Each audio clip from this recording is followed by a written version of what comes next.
Primetime local news, serving the Lakeland and Midwest regions. Good evening and welcome to Primetime Local News. 11 more people who tested positive for COVID-19 in Saskatchewan have died. There are 244 new cases, including 8 in the Northwest Zone. 2,478 cases are considered active province-wide. 208 people are in hospital, with 14 in the Northwest. 3 people are in intensive care in our zone. More than 34,000 people have been vaccinated, with 2,265 given the first doses in our zone. 282 more people have recovered. Local media gathered at Residents in Recovery yesterday as MLA Colleen Young was present for a major funding announcement.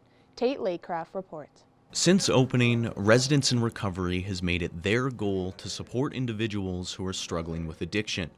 2 years into operation, in the midst of a pandemic, Executive Director Tyler Lawrence says the demand for help hasn't gotten any smaller. Our intake, our applications that we see now compared to this time last year are more than double. Calls are probably triple. But with only 4 support houses, the program's ability has been limited. Where we're at right now, the demand for our program is just, it's unfathomable. However, MLA Colleen Young paid visit to Residents in Recovery yesterday, announcing a new provincial funding initiative that will help the program grow. A new contract between the Saskatchewan Health Authority and the Residents in Recovery Society was signed November 27, 2020. The contract will see $170,000 invested in the program annually for the next 3 years. Rural Alberta, rural Saskatchewan, these rural communities really can be supported with a program like this, right? You don't need to be in a big center. Young says that the plan took more than 3 years to develop, though there was never any denying the importance of showing support. Tate Laycraft for Primetime Local News. Today is Bell Let's Talk Day, a day dedicated to speaking out about mental health and ending the stigma surrounding it. We spoke with 2 Holy Rosary counselors about teens' mental health. Today is Bell Let's Talk Day, and this past year has had a big effect on our mental health, and I'm joined here today with Melissa Plamondon and Michelle Sproul with the Lloydminster Catholic School Division. Now, how have you seen this take an effect on teens? It has definitely, we're almost a year into this, and I think to start out with, it was a novelty. They were like, oh, we get to stay home, we can have fun, we get our marks, and now I think they're kind of living in reality, and reality part has been a little bit more challenging. In some ways, it has been good for them in terms of their becoming a little more resilient. They're having to figure things out on themselves, that kind of thing. On the other hand, it is so hard for them to, it's like they're mourning what used to be, what they used to have in some ways. And so it's hard for them. And with our students having staggered days, it's hard to get motivated.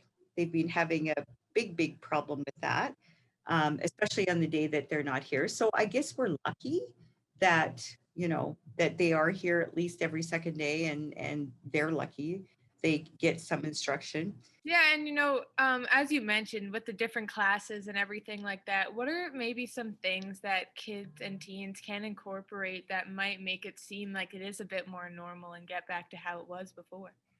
I think keeping a routine is super important. Michelle mentioned that a lot of students suffer with a lack of motivation, and that's normal, right? We're going through a difficult time, and we're seeing some normal reactions to abnormal situations that we're in. So having a routine that stays the same every day, regardless if you're in school or at home, is really good, especially when it comes to sleep. Keeping your sleep schedule on, as a priority would be super beneficial for kids. And I think, making sure that they're eating nourishing food, that they're getting some physical activity, keeping up their exercise, what's good for your bicep, brain. And then trying to get outside. We know kids are getting outside a lot more. We have more people skating this year, I think, than ever before. We see a lot of kids that are like, I don't really particularly like skating, but it means I get to hang out with my friends and I'll do it. So having an open mind to get outside more and do those winter activities, like go sledding down one of our great hills in town, have some fun with their friends outside, get that dose of vitamin D, which is really good for elevating their moods a little bit as well. And just trying to get creative. Kids are really savvy with technology, much more than we are. So they're video chatting a lot, and sometimes even things like a virtual study group with their friends has been really helpful on the days they're not in school. With Let's Talk Day, the message is don't be afraid to talk to someone about what's going on. And is that something you want students to know and feel more comfortable about? I think that we're fortunate because we can still do face-to-face contact with our students, and that has been a blessing. I think, being able to have that one-on-one with them has been so helpful. We definitely have seen impact, though, in terms of what they're dealing with. I think we are seeing more anxiety. We're definitely seeing more depression. We're seeing the motivation, like we've said, that motivation piece is really huge. So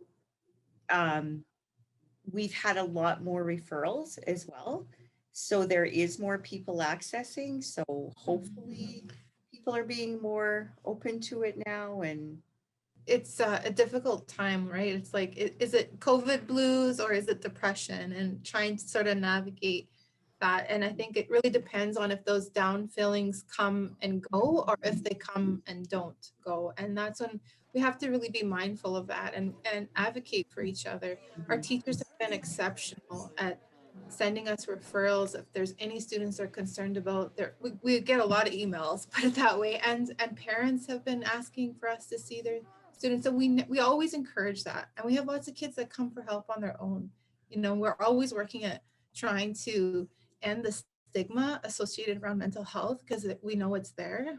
Hopefully it's decreased somewhat because of COVID, that people realize this is a real deal and we need to learn to access support and resources when we need it. So we just want everyone to know that, like, come and talk to us if those issues or problems aren't getting any better, and they keep on keeping on. Come and get some help. Come and chat with us. It's nice to have a person you can talk to that's not your parent, that's not your teacher, that's not going to tell you what to do. We're just unbiased. We're here to help and guide and listen and do the best we can.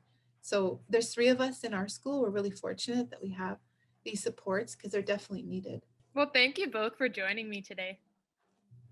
Thank you for having us. thanks for having us. Now our Connor Chan will take a look at your weather forecast.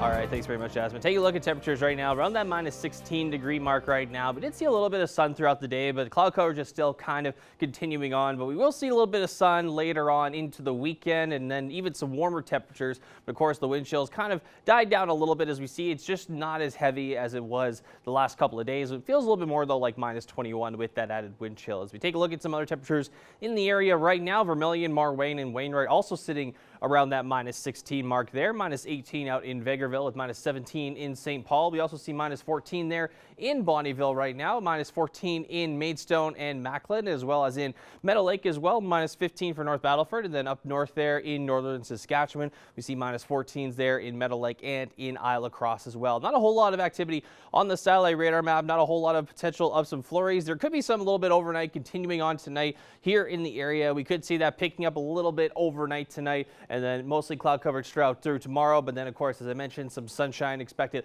later on within the next 7 days. But as we look ahead here into North Battleford, overnight tonight, minus 18.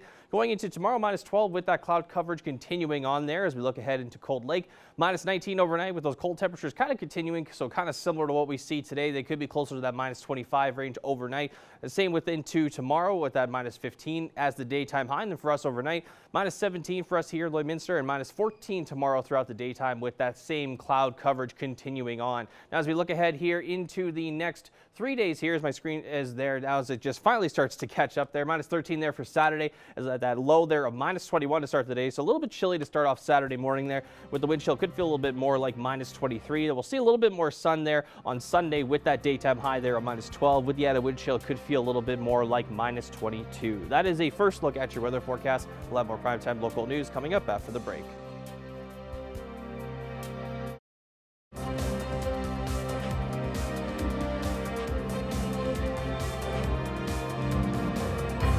Welcome back. The Battleford and Area Sexual Assault Center is looking a little different thanks to some recent updates. Our Becca Day looks at why those changes were necessary. I'm here with Amber Stewart, Executive Director, to learn about the renovations done to the Battlefords and Area Sexual Assault Center. Thank you for joining us today. Hi. Can you talk a little bit about what area of the center is seeing those renovations and what updates those are?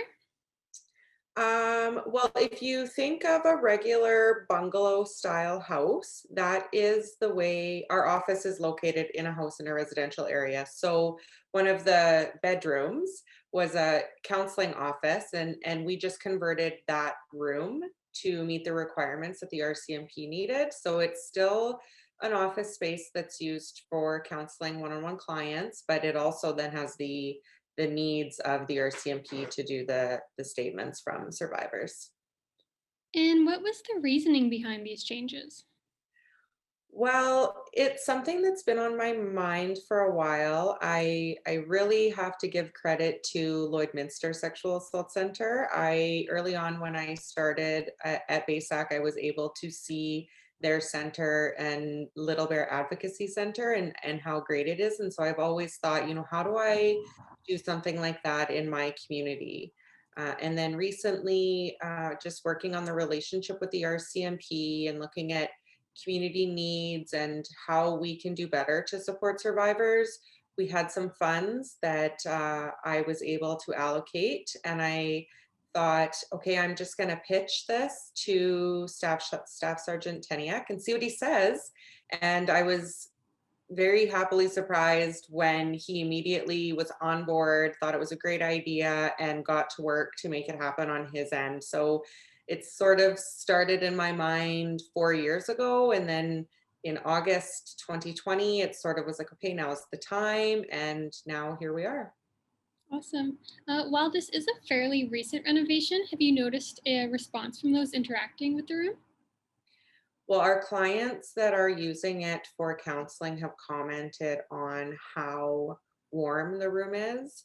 Our office, because of the way it's designed, we keep comfort in mind. So from our waiting room to our counseling room, we try to make it a safe and comfortable space. But with this room, we have a nice couch in there, and we've got new furniture and some therapeutic tools, especially for children, to help with talking to them about things that we talk to them about. And so it's my favorite place in the office. Sometimes I just go sit in there because it just feels warm. And so clients that have used it for counseling have commented on how much they like it. It hasn't been used by the RCMP yet, but this week I believe we have our first statement being taken in there. So I'm interested to hear what both the RCMP and the survivor think of the setup. Is there anything you'd like to add on the topic while we have you? We're really working to provide a better environment for survivors to come forward. We know that the stats around reporting sexual assault is very low.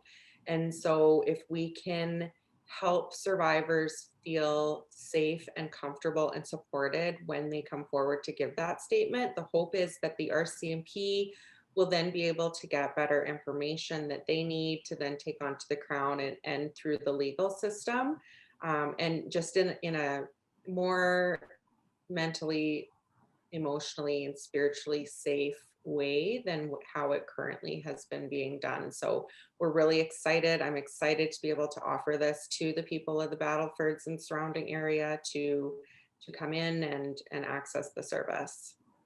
Well, thank you so much for your time, Amber. I appreciate it. Yes, thanks for reaching out. A Lloydminster man, Jared Russell, began his training for his 6th Great Cycle Challenge in August, although this year he plans to raise a lot more money. Our Shelby Clark chatted with him for more on the challenge. Joining us for Primetime Local News is Jared Russell, who is going to be doing his 6th Great Cycle Challenge this August. How are you today? Good. I'm doing good. So this is a top fundraiser in Canada for the Sickkids Foundation. What is your main goal for this year's challenge? Oh, starting off as a cancer survivor, and I was a little kid that had cancer, and I'm riding to fight kids cancer. And last year I'm taking part in the 6 years now, and now I'm gonna ride 1,200 kilometers in the month of August. And my goal, I raised over 140,000 the 5 years I was doing it. And since previous Great Cycle challenges you've done for past 6 years, how much have you raised in total? I raised 140,000 over the 5 years I was doing the Great Cycle Challenge. And my goal is to raise 10,000 now, but I'm going to 6 years.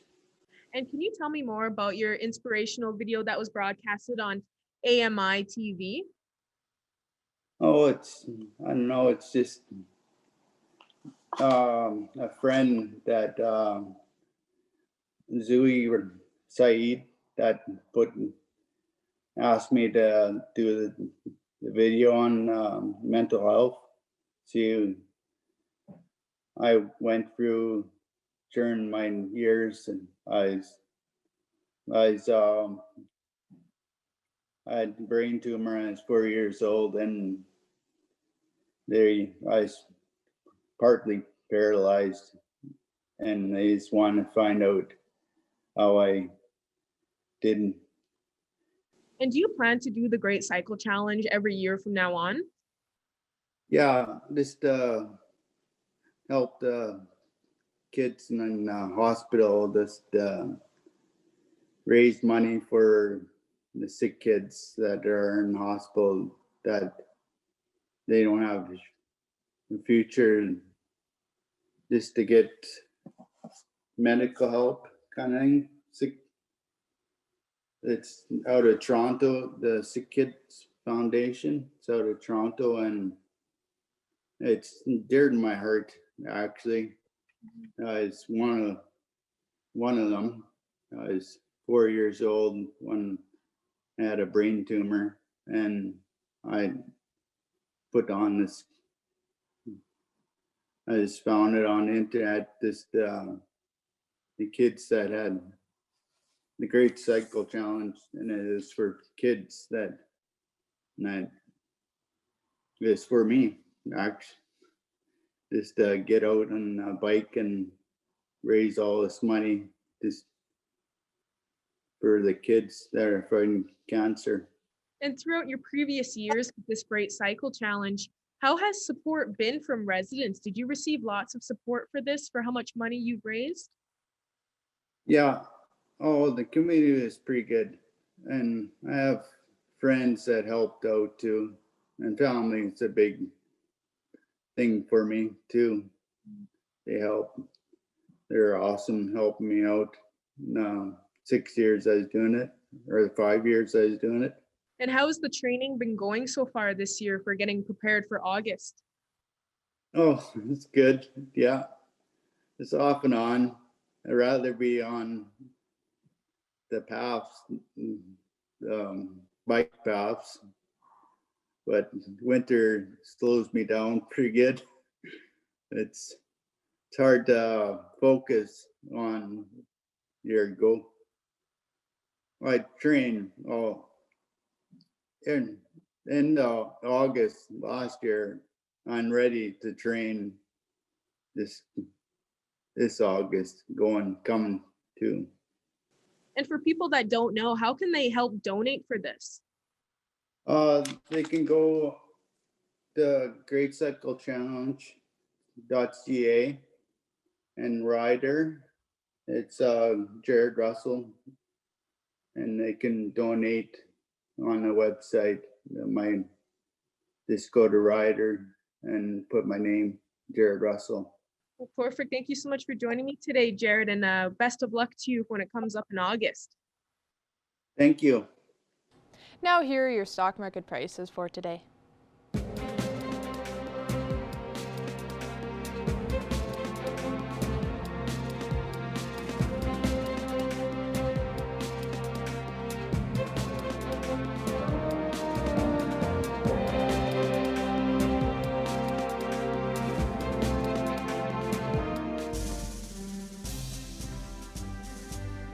Today's oil prices are brought to you by First General Services.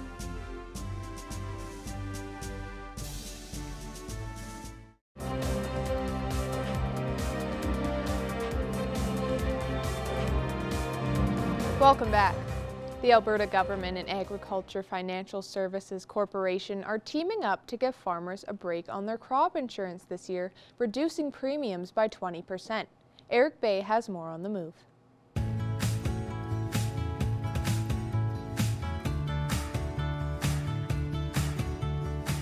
The 20% reduction will lower costs for many Alberta farmers, with nearly 3/4 of the province's producers using the crop insurance program every year.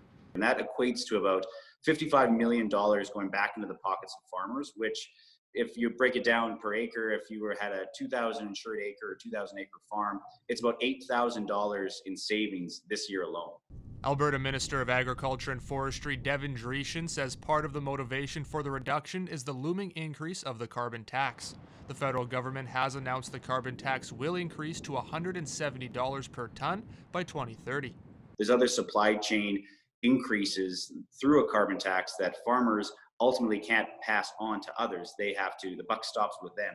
They have to absorb that cost. Farming groups on both sides of the border have been occupied by the carbon tax, with the Agricultural Producers Association of Saskatchewan continuing to lobby the federal government for more exemptions when it comes to farmers. It's important that we just keep lobbying with the federal government, and 2030 is a long way away, but at the same time, it's important that we get this right.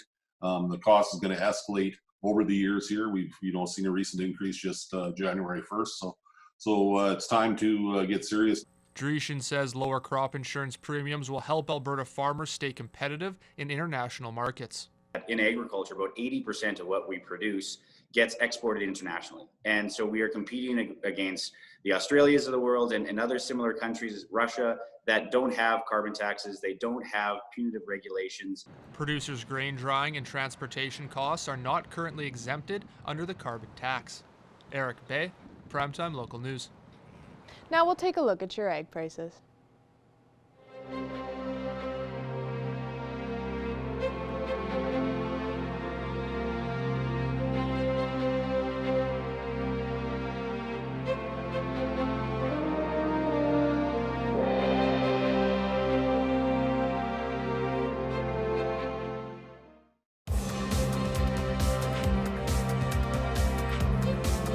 Since the start of the year, fans, families, and players in minor hockey have seen ups and downs, to say the least. Evan Kenny and Jace Mackey sat down to talk about Hockey Alberta's most recent announcement.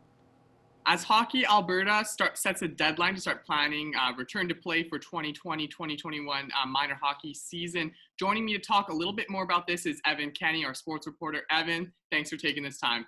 Yeah, thanks for chatting, Jace. So first of all, can you just give us a little background as to where minor hockey was in Alberta up until this point? Yeah, so Jace, to start off the year, hockey, we progressed all the way from that sort of exhibition, small cohort type thing into playing games. I know the U18 AAA team got multiple games in before November 12th. That was when Hockey Alberta actually shut all leagues down except for the AJHL, the ACAC, and U Sports. But those three leagues, or rather two of those leagues in the ACAC and U Sport, were not having seasons either way. And the AJHL was shut down shortly after.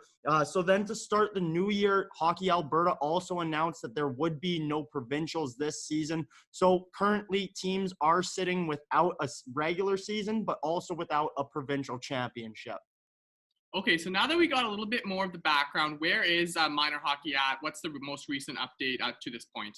Yeah, so in Hockey Alberta's most recent update, just a couple days ago, Hockey Alberta said that they are currently reviewing the sustainability of continuing league play for the 2020-2021 season.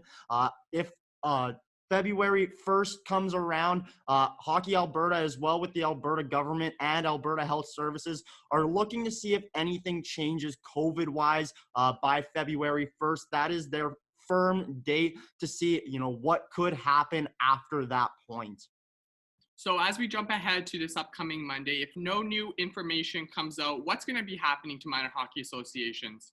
So Hockey Alberta specifically said that this announcement is only affecting league play. It's not affecting hockey as a whole throughout the province of Alberta. So that means that, hockey teams, hockey associations still have that chance to possibly develop skills or set up some mini cohort or mini leagues playing possibly 3-on-3 or 4-on-4, but that depends association to association. So things are still up in the air. Hockey Alberta also said to members that they should be asking about deadlines and potential options with their specific facilities and with their specific officials.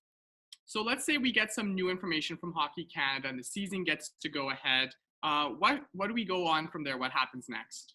Well, in that case, we have a lot of happy people, a lot of happy kids as things will start to progress and get potentially back into this season regular league play, like you just mentioned there, Jace, if things do go accordingly. However, that's not a snap of the fingers and things happen. Obviously, there's still a lot of planning. Like I said, it's Hockey Alberta, the government of Alberta, as well as AHS. So there's 3 different organizations there who also all have their own agendas trying to work together. So it's not going to be a quick type of situation.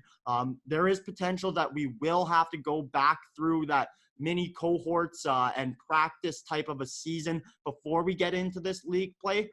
But it's still very up in the air right now, Jace. Only time will really tell sort of what steps are taken next. But hopefully, if the case is that on February 1st, which is Monday, if things have changed, then hopefully we will be back to hockey sooner than later. Well, Evan, thanks for taking some time to talk with me today. I know as we saw the NHL is kicking off and getting into the season, we've seen a lot of outcry from Albertans wanting to get their kids back on the ice and playing hockey. As we know, it's a big part of Canadian life, especially this time of year. So thanks for taking some time, and hopefully we'll get some information on February 1st. Yeah, it's my pleasure, Jace. And as well, I am hoping that there is some good news coming up soon. Now our Connor Chan will take another look at your weather forecast.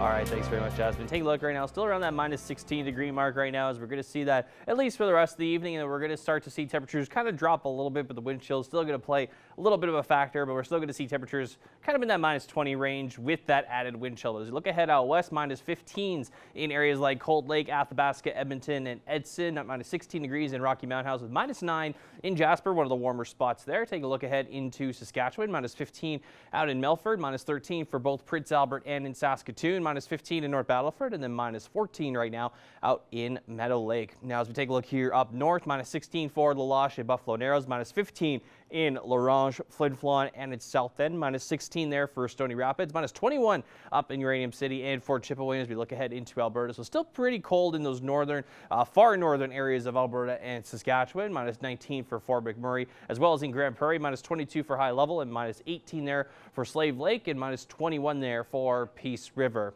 Now take a look here into southern Alberta right now. Minus 10s we see there in Lethbridge and Medicine Hat. Minus 13 for Calgary. A little bit warmer in Banff. Sitting at minus 7 right now. Minus 16 degrees in Coronation. Minus 8 in Swift Current. Minus 10 for Moose Jaw. As we see minus 14s there in Kindersley, Regina, and in Yorkton as well. Minus 12 all the way out there in southern Saskatchewan in Estevan. Now as we look ahead to the rest of the country here, a little bit of clear skies in Winnipeg as they're off that extreme cold warning as they were a few days ago. Minus 8 in Quebec City and in Toronto, -6 there in St. John's, and -3 in Halifax, all with some cloud coverage throughout the evening. Same results there looking in the Edmonton area and Regina, as well as their temperatures, 6 degrees there for Vancouver, -30 up in Yellowknife right now. We look at Whitehorse all the way out in Yukon there at -22. Now taking a look here, what we could see for tomorrow, -14 is the expected daytime high, -11 for Wainwright and Provost. Tomorrow, -16 there in Vegreville and Bonnyville, -15 for Marwayne and St. Paul, -14 also out in Edmonton, -13 for Maidstone, as well as we'll see -12s in some areas there in say Walberg, Meadow Lake, as well as in North Battleford. Now as we take a look here at the next 7 days, -13 expected on Saturday. We are expected a little bit of sun heading into Sunday, Monday there at -12 and at -9, and we could see back-to-back days of some flurries there at -12 at Tuesday, at 64% chance of some precipitation, as well as 68% chance there on Wednesday with that high of -17. So we could get back to some pretty cooler temperatures, as we will have a little bit of a break from the extreme cold that we've been getting over the last several days here. Going ahead into Thursday, take a look there. A little bit of sun and cloud mix on Thursday with that high of -18 and that low there of -23 to start the day off there. That is a look at your 7-day forecast. We'll have more primetime local news coming up after the break.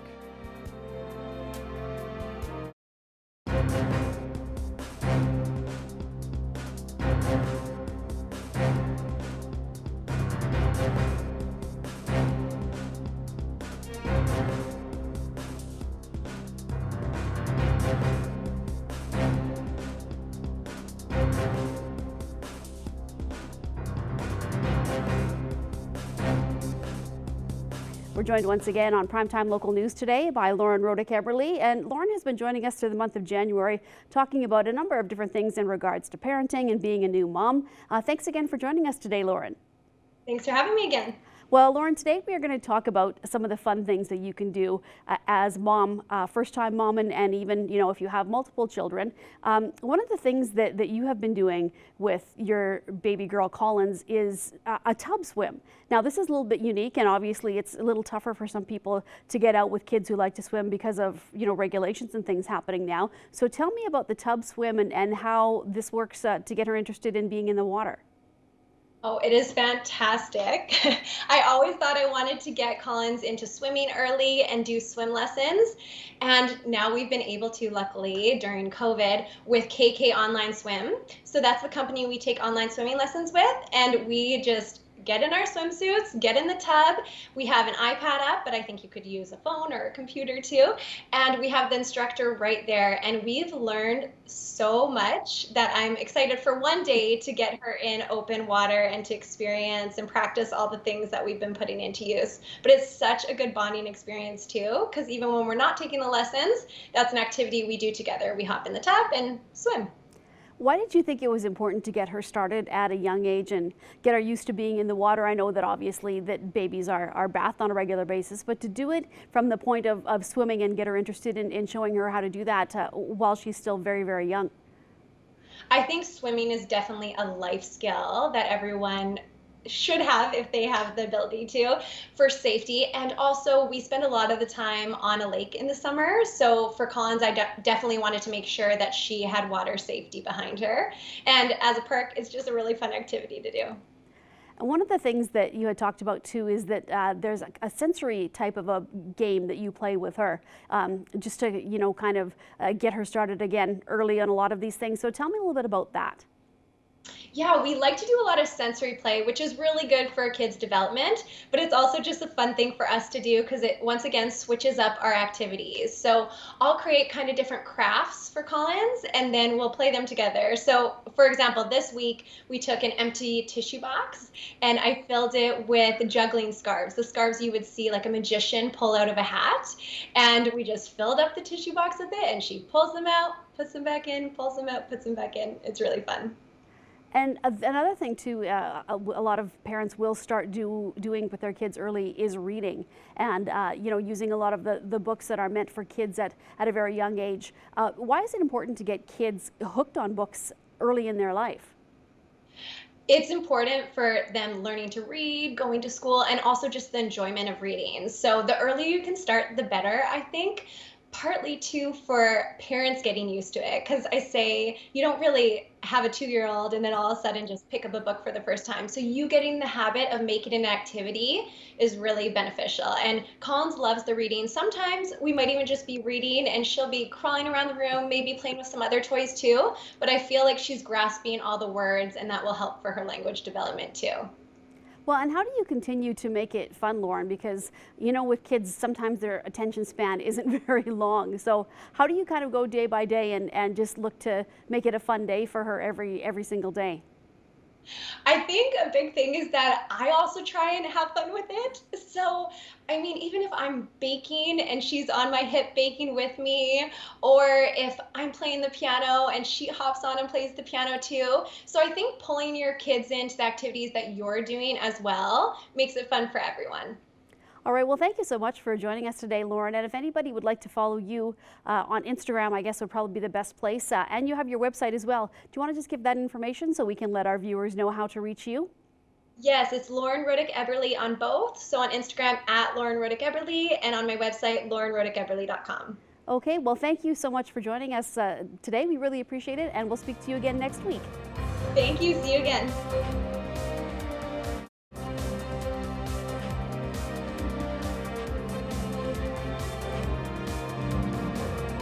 Well, joining me today is Brandy Hofer. Brandy, last time we chatted with you, you were working on your piece called Together, and now that the painting's all finished, so we're circling back to that relationship you had with Davey Sage. We had the music video that came out for that. So talk about the painting and kind of give us a little bit of a recap for those that aren't too familiar.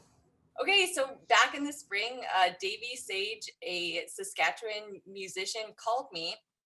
And he was just at a BLM march, and he said, Brandy, I have this idea. I wrote this song during the pandemic.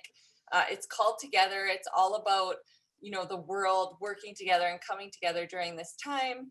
And I was wondering if you could make a painting to this song and, you know, just do some shots with your phone and it'll turn out. I was like, oh, well, I have an idea. And I do have a friend who takes great video, Kim from Nara Studios, and he probably could make a bit better of a project out of this. So we came together and we made this stunning piece of artwork, which is actually Kim's daughters embracing. You can kind of see it in the back. And our kids and his kids worked together to make it, and then we like framed it, made it really nice. You can see the video on my Instagram, Brandy Hofer Artist, and also on our website, brandyhofer.ca. But we wanted to raise funds. So 50% of this will be auctioned off to our Lloydminster Sexual Services. And then the other half will be going to the Saskatchewan African Canadian Heritage Museum. And the auction begins January 28th and it runs to February 20th. And that's with the Saskatchewan Network for Art Collecting. So Davey and I, of course, we wanted to raise money and do this great cause, but we didn't have a lot of experience in the auction area of the world. So we contacted Robin, the founder of the Saskatchewan Network for Art Collecting, and he said, actually, we're doing Black History Month in February. If we can just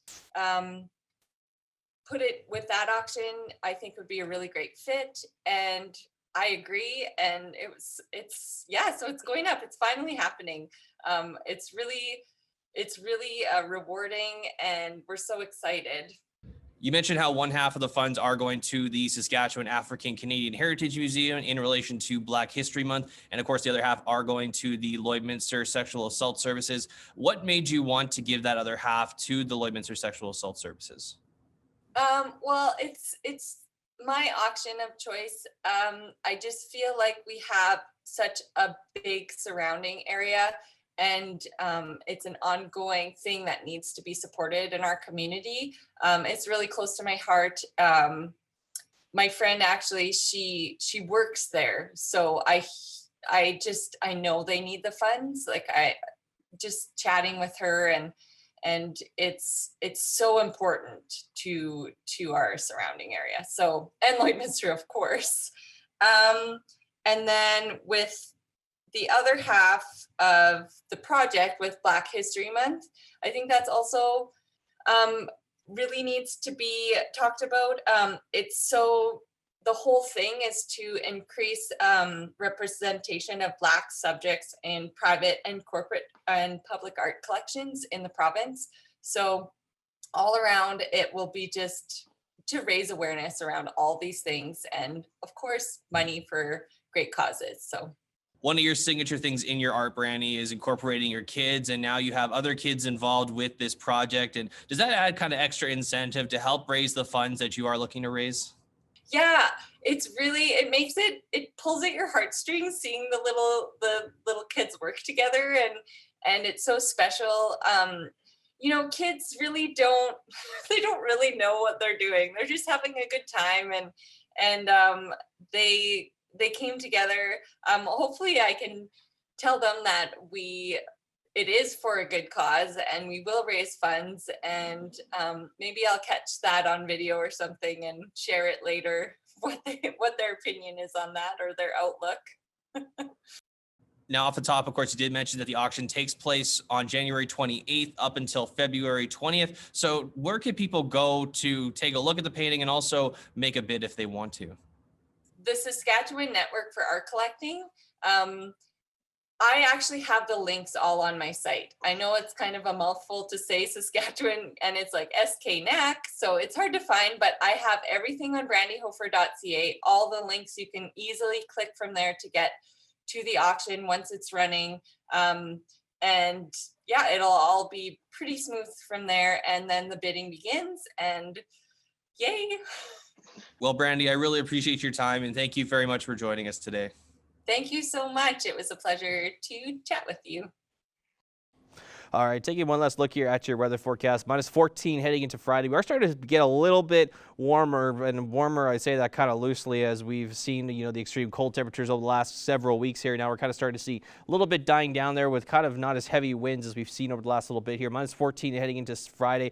-13 on Saturdays. We are expecting a little bit of sun on Sunday as we warm up on Monday a bit, as we're back into the single digits there at -9 with mostly sun and a few clouds. We could get a little bit more rain and snow mix on Tuesday with a 64% chance of precipitation, as well as on Wednesday, where we could see 68% chance there with some rain possibly in the mix there at -17 there, and -18 degrees there on Thursday as we continue to see that cloud coverage over a bit there. We are going to get a little bit colder in those mornings too at -21 and -23 there.